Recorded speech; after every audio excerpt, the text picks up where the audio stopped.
한 남자가 약국에 들어가서 약사에게 딸꾹질에 잘 듣는 약을 달라고 이렇게 요구를 했습니다.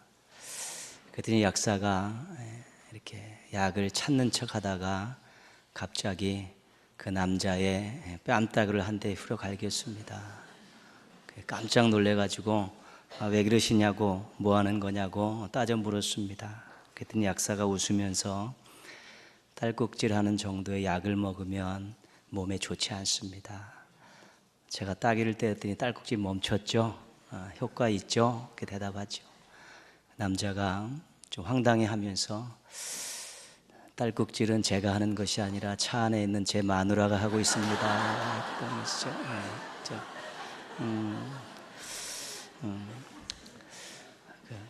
자기중심적인 그런 생각들이 착각을 하게 되고요.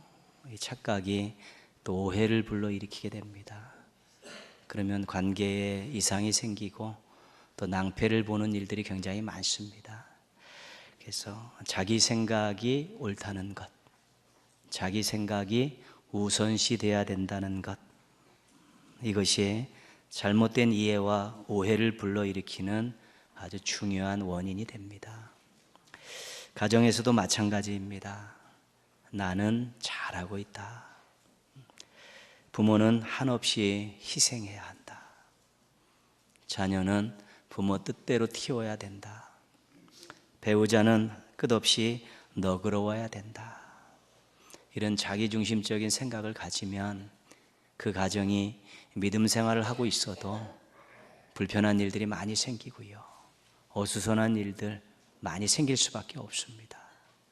그러니까 모두가 다 자기중심적으로 생각하는 데는 항상 관계에 문제가 생기고 공동체에는 항상 어려움이 생기게 되어 있습니다.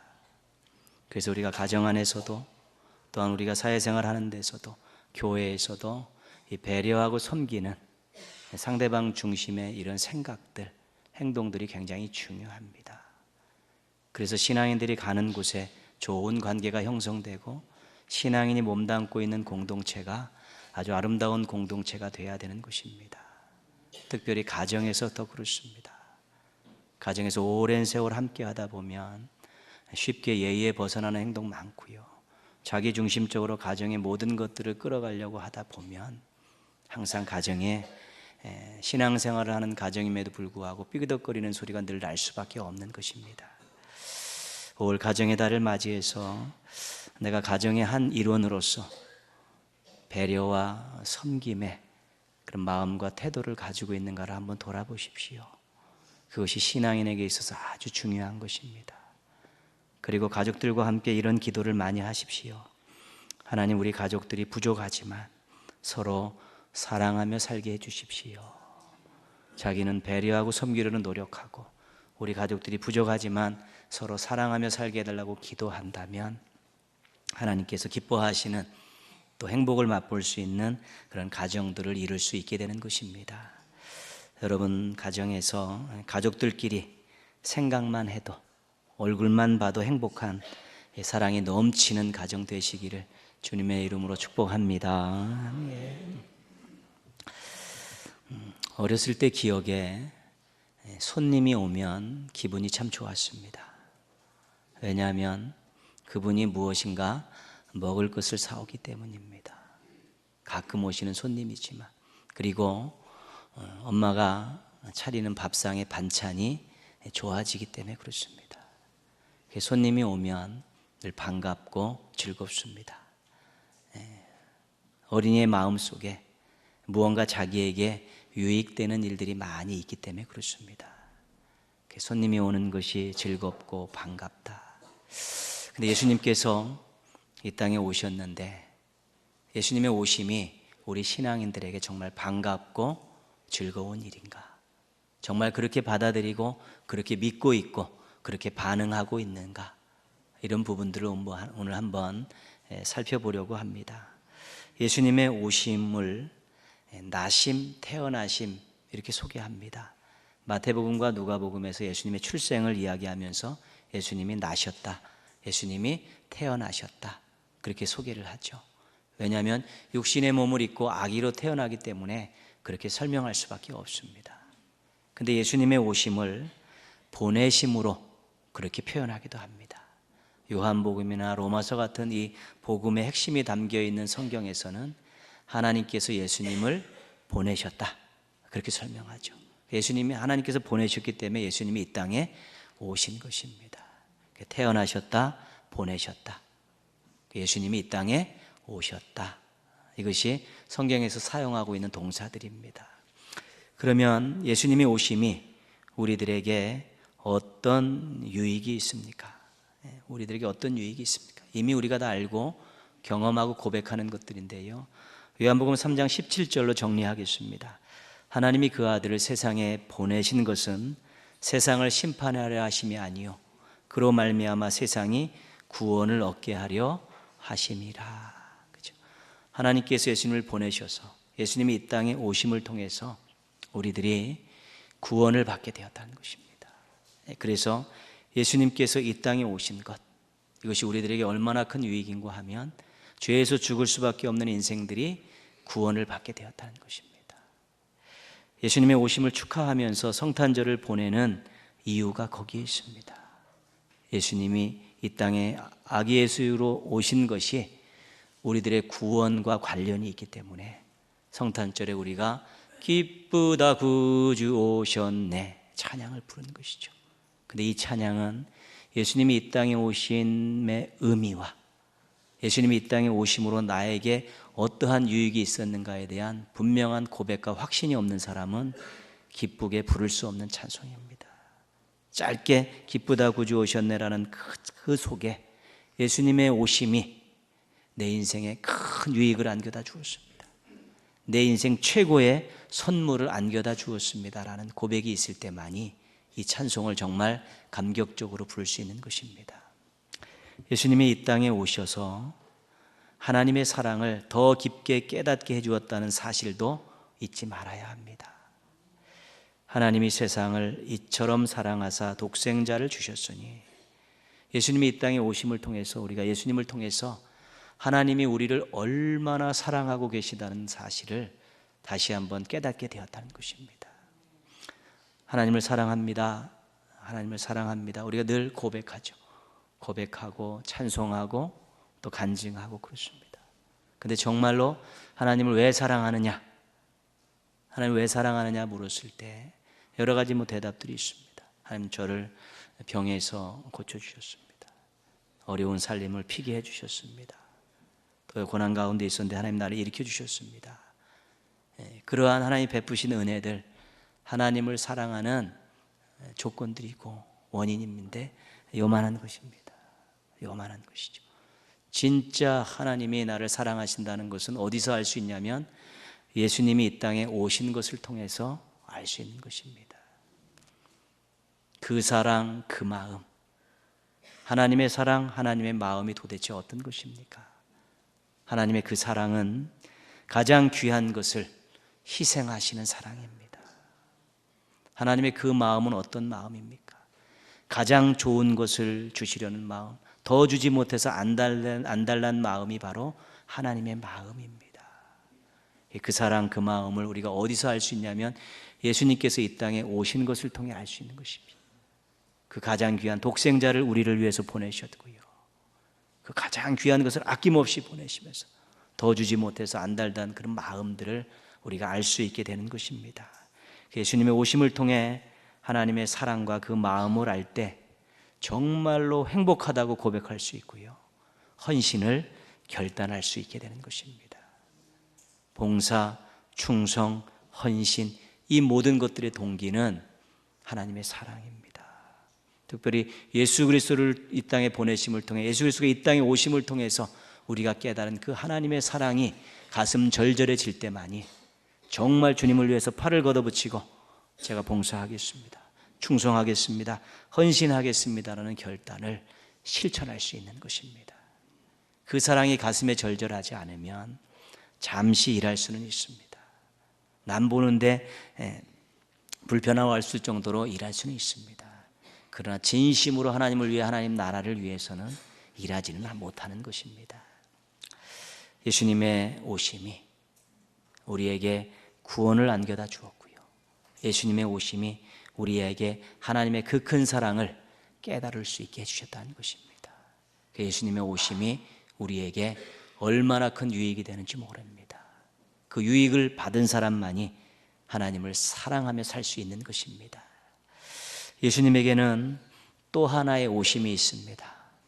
다시 오심입니다. 재림입니다. 예수님의 다시 오심은 하나님의 구원 계획의 마지막입니다. 예수님의 다시 오심은 아직 이루어지지 않은 살아있는 약속입니다. 예수님의 다시 오심은 신앙인들이 사모하는 그런 사건입니다. 그러면 예수님의 다시 오심이 우리들에게 어떤 유익이 있습니까? 예수님의 오심은, 육신의 몸을 입고 이 땅에 오심은 우리에게 구원이라는 선물을 주셨고 그 크신 하나님의 사랑을 깨닫게 해주셨는데, 예수님의 다시 오심은 우리들에게 어떤 유익이 있냐는 것이죠. 요한복음 14장 2절 3절 말씀입니다. 내가 너희를 위하여 거처를 예비하러 가노니 가서 너희를 위하여 거처를 예비하면 내가 다시 와서 너희를 내게로 영접하여 나 있는 곳에 너희도 있게 하리라. 아멘. 예수님께서 승천하시기 전에 주신 말씀이죠. 내가 가는데 가면 거기서 너희를 위해 거처를 마련해 놓고 내가 다시 와서 너희를 그곳으로 인도해서 나와 함께 그곳에 영원히 있게 하겠다, 그런 말씀입니다. 그러니까 예수님께서 이 땅에 다시 오시면 우리들이 하나님 나라의 거처가 예비되어 있고 우리를 다시 그 나라로 인도해 주신다는 것입니다. 요한계시록 19장에는 재림하신 예수님이 백마를 탄 분으로 소개가 되어 있습니다. 그 백마 탄 분이 이 땅에 다시 오시면요, 그동안에 활개를 쳤던 모든 악한 세력들이 다 유황불못에 다 들어가게 됩니다. 심판받고 멸망받는 것이죠. 그리고 예수 그리스도를 구주로 믿었던 모든 성도들은 그리스도와 함께 1000년 동안 왕노릇을 하게 됩니다. 그리고 새 하늘과 새 땅으로 인도함을 받고 거기서 영원토록 하나님을 찬양하는 것이죠. 그 자리가 또 혼인잔치고 천국잔치가 벌어지는 그곳으로 우리를 인도하신다는 것입니다. 우리의 찬양 가운데 나팔 불 때 나의 이름, 나팔 불 때 나의 이름, 나팔 불 때 나의 이름 부를 때에 잔치 참여하겠네. 예수님 나팔 소리와 함께 구름 타고 다시 재림하실 때 우리의 이름을 하나씩 부르신다는 것이죠. 예수 그리스도를 믿고 구원받은 성도들의 이름을 부를 때 우리가 그 이름에 부름받아서 천국 잔치에 참여하게 된다는 것입니다. 예수님의 다시 오심은 우리로 하여금 하나님께서 예비해 놓으신 영원한 나라로 갈 수 있는 길이 열려지는 것이고요, 우리가 천국 잔치에 참여할 수 있게 된다는 것입니다. 그래서 우리가 예수님의 다시 오심을 사모하고 기다리는 것입니다. 예수님 다시 오시면 우리를 괴롭혔고 우리를 핍박했던 모든 악한 세력들이 형벌을 받고 심판을 받고 하나님께서 예비해 놓으신 영원한 나라에서 잔치하고 또 영원토록 하나님을 찬양하는 새로운 인생이 시작되기 때문에 다시 오심을 사모하고 기다리는 것입니다. 예수님의 오심 때문에 구원받았습니다. 예수님의 다시 오심 때문에 우리가 천국에 입성하게 되는 것입니다. 그래서 예수님의 오심을 우리가 정말로 감사하고 예수님의 다시 오심을 소망하며 기다리고 살 때 그 신앙인들은 정말 멋진 인생을 살아갈 수 있게 되는 것입니다. 늘 자주 말씀드리는 내용이죠. 어디서 행복을 찾겠냐는 것입니다. 어디서 행복을 맛보시겠냐는 것이지요. 우리가 무언가를 가지고 있고 남들보다 무언가 좀 뛰어난 것 가지고 내가 제대로 된 인생을 살고 있고 정말 내가 행복하다고 이야기하는 것은 언제 뒤집힐지 모르는 일입니다. 인간 만사가 내 뜻대로 되어지는 것 아니지 않습니까? 언제 많이 가졌던 사람이 다 모래 흘러가듯이 다 빠질 수도 있고요, 또 높은 자리에서 또 만떵떵거리고 살던 사람이 추락할 수도 있고 그렇습니다. 우리가 그것에다가 우리의 행복의 기준을 두면 안 되는 것입니다. 예수님이 오셔서 나를 구원해 주셨습니다. 그래서 나는 이제부터 하나님의 자녀로 삽니다. 이 고백을 가지고 있을 때 이것은 뺏어갈 수 없는 것입니다. 예수님이 다시 오시면 나를 괴롭혔던 악한 세력들 전부 다 형벌을 받고 나는 하나님의 천국 잔치에 참여해서 영원토록 하나님을 찬양하는 새로운 인생을 맞이합니다. 이런 소망 있는 고백이 있으면 정말 행복한 것 아니겠습니까? 우리가 무언가 손에 잡히고 눈에 보이는 곳에 행복의 기반을 두면 쪼잔하게 살 수밖에 없습니다. 그것 빼앗기지 않고 잊지 않으려고 막 별 몸부림을 칠 수밖에 없는 것이고 노심초사하는 것이죠. 공부 잘하는 학생들이 왜 이상한 행동을 하고요, 또 인기 있는 스타들이 왜 이상한 행동을 하고 그렇습니까? 자기 힘으로 지켜낼 것 같지 않아서 그런 것 아니겠습니까? 그러나 예수님 오셔서 우리가 구원받아 하나님의 자녀가 되었다는 것은 절대로 빼앗길 수 없는 것이고요, 예수님 다시 오셔서 천국잔치에 들어가서 영원토록 하나님을 찬양한다는 것은 절대로 우리에게 반드시 이루어질 것이기 때문에 그 두 가지를 딱 붙들면 쪼잔하게 살지 않고 멋지게 살 수 있는 것입니다. 그 신앙인은 멋지게 살아야 되는 것입니다. 왜? 하나님의 자녀이기 때문에, 천국이 예비되어 있기 때문에 그렇게 세상 것 가지고 쪼잔하게 사는 것이 아니라 멋지고 당당하게 살 수 있어야 되는 것입니다. 근데 그 우리의 행복의 모든 조건들이 어디서 시작됐냐면 예수님의 오심에서 시작된 것입니다. 예수님의 오심, 그래서 하나님의 자녀 되었다는 것에 대해 감사하십시오. 예수님 다시 오시면 천국잔치에 참여하고 영원토록 하나님을 찬양하는 영생의 복을 누린다는 것을 소망을 갖고 사십시오. 그래서 세상 사람들과는 다르게 좀 쪼잔하게 살지 말고 멋지게 사는 성도들 되기를 주님의 이름으로 부탁드리겠습니다. 오늘 말씀에 또 하나의 오심이 소개가 되어 있습니다. 예수님께서 잡히시기 전에 제자들을 다락방으로 다 모으셨습니다. 그래서 종이 되셔서 제자들의 발을 다 씻기시면서 섬김의 본을 보이십니다. 그리고 마지막 만찬을 제자들과 함께 나누시죠. 그리고 나서 몇 가지 주제를 가지고 설교를 합니다. 이 설교를 우리가 다락방 설교다 그렇게 말합니다. 요한복음 13장, 14장, 15장, 16장까지 이 다락방에 있었던 일 가운데 설교가 몇 가지 주제로 소개가 되어 있습니다. 근데 예수님께서 이 다락방에 제자들을 모아놓고 발을 씻기고 만찬을 하고 설교를 하시는데 제자들의 마음이 편하지 않습니다.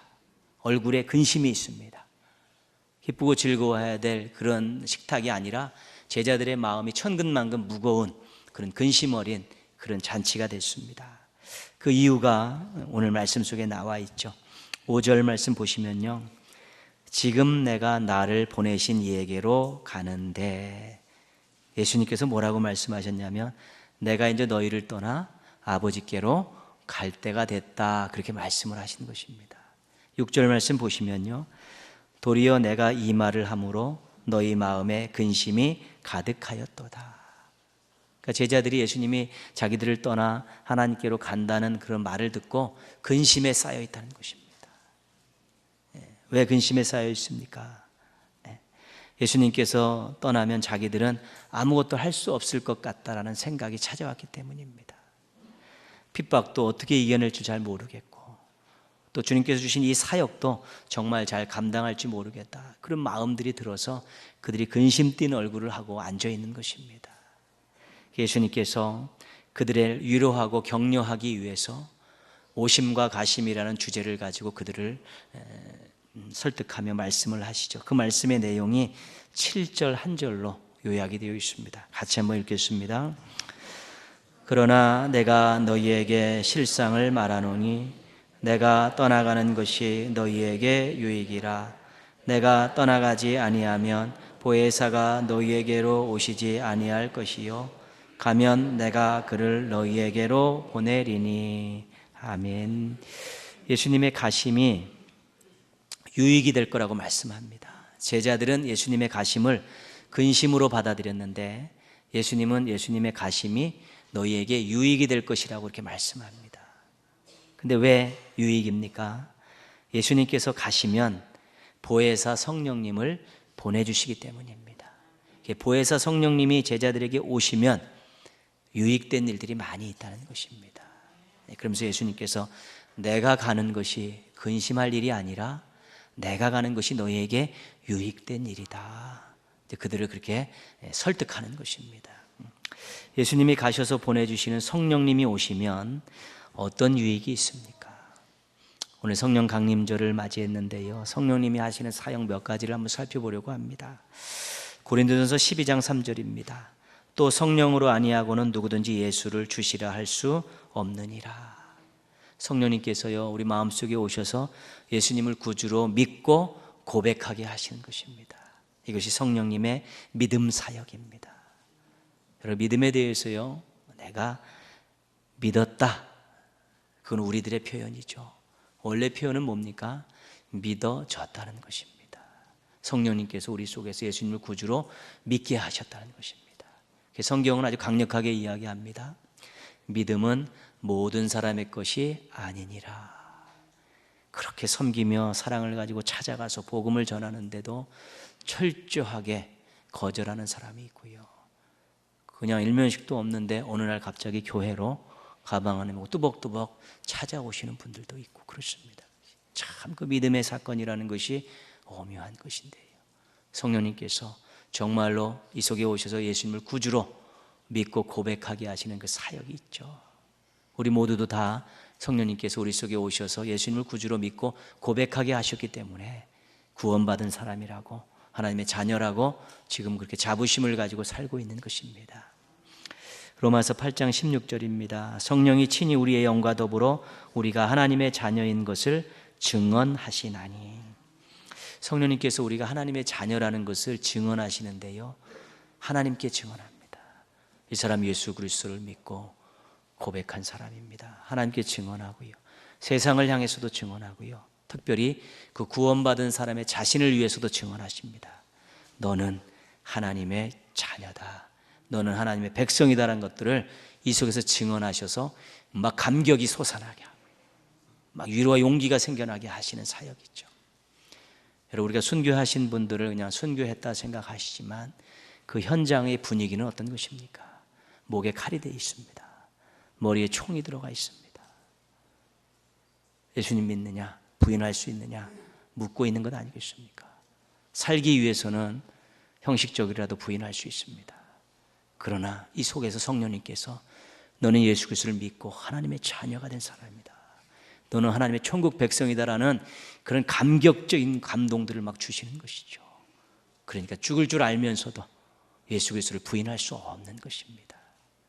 우리의 삶 가운데서요, 이렇게 하면 손해나고, 이렇게 보면 피해보고, 이렇게 보면 수치를 당하는 일이 있습니다.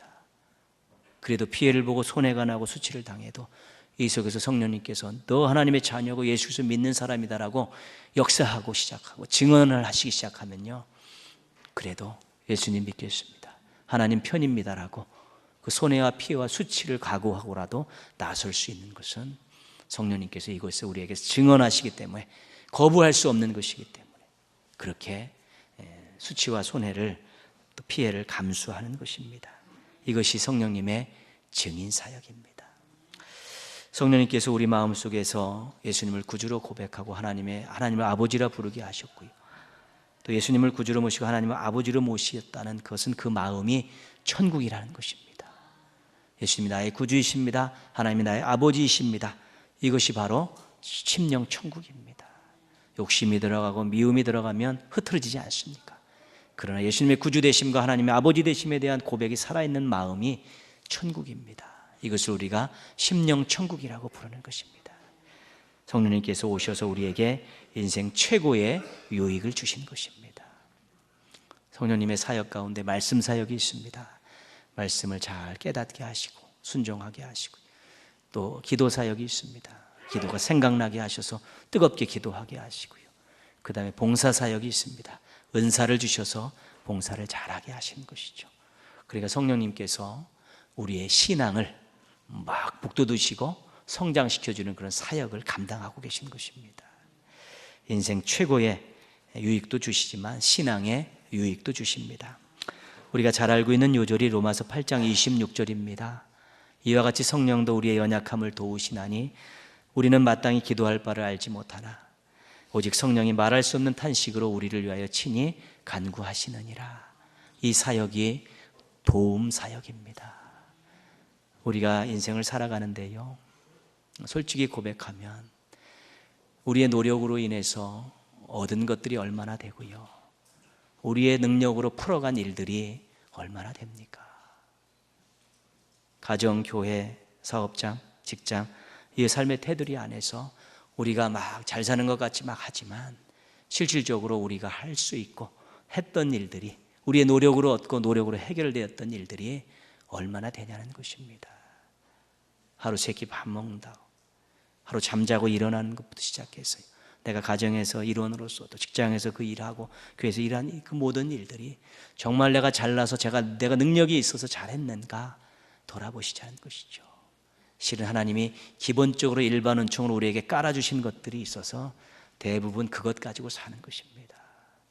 근데 우리가 또 하나님 잘 섬기기 위해서 우리의 삶을 통해 하나님을 증언하기 위한 몸부림을 치면 성령님께서 우리의 연약함을 도우시면서 삶을 더 새롭게 해주시고 아름답게 해주시고 장애물을 이기게 해주시면서 이 삶의 아름다운 해결을 통해서 또 하나님 영광을 위해서 살아갈 수 있는, 또 세상에서 행복하게 살아갈 수 있는 길을 열어주시는 것입니다. 우리의 연약함을 도우시는, 능력 없고 미련한 우리들의 연약함을 도우시는 성령님의 도움이 때문에 우리들도 삶을 또 감사하고 찬송하고 잘 살아갈 수 있게 되는 것입니다. 인생 최고의 유익을 주셔서 심령천국 유지하며 살게 하셨고요, 성장하는 신앙에도 우리에게 도움을 주셨고요, 또 우리 삶에도 유익을 주신 분이 바로 성령님이십니다. 한 가지만 더 말씀드리면 오늘 8절 말씀입니다. 그가 와서, 성령님이 오셔서요, 죄에 대하여 의에 대하여 심판에 대하여 세상을 책망하시리라. 이 말씀은 무슨 말씀인고 하면 제자들이 걱정이 있습니다. 앞으로 우리가 사명을 잘 감당할 수 있을까? 걱정이 있죠. 근데 성령님께서 오셔서 검사가 되셔서 세상을 책망하시는 것입니다.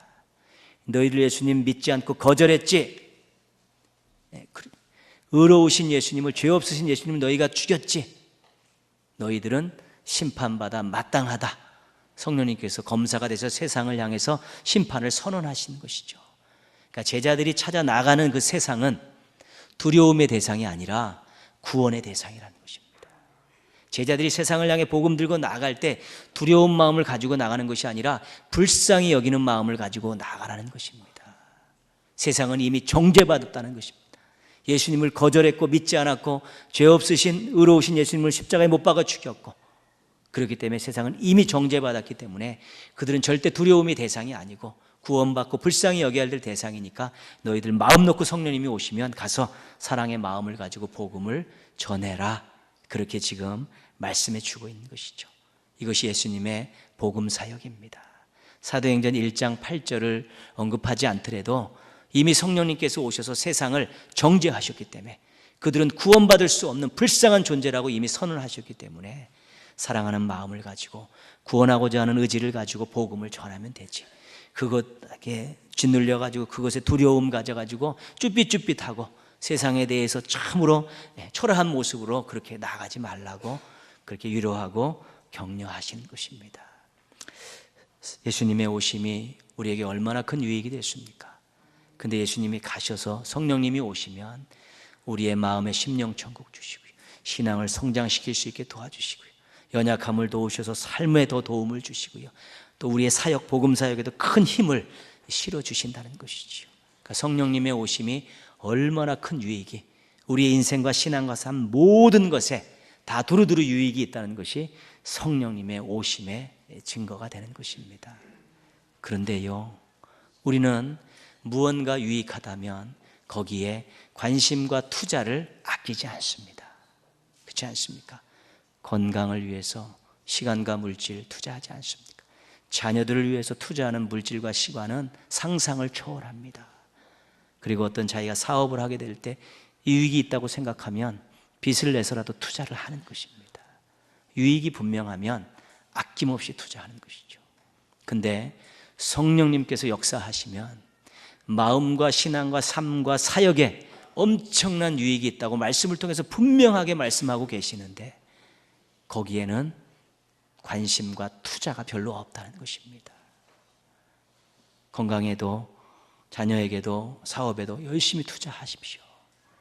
그러나 기본적으로 성령님께서 역사하시면서 우리의 마음과 신앙과 삶과 사역에 엄청난 유익을 주시는 것이 증거로 쫙 깔려 있는데, 이런 큰 유익을 얻기 위해서 우리가 성령 충만함에 대해서는 관심과 투자가 별로 없다는 것입니다.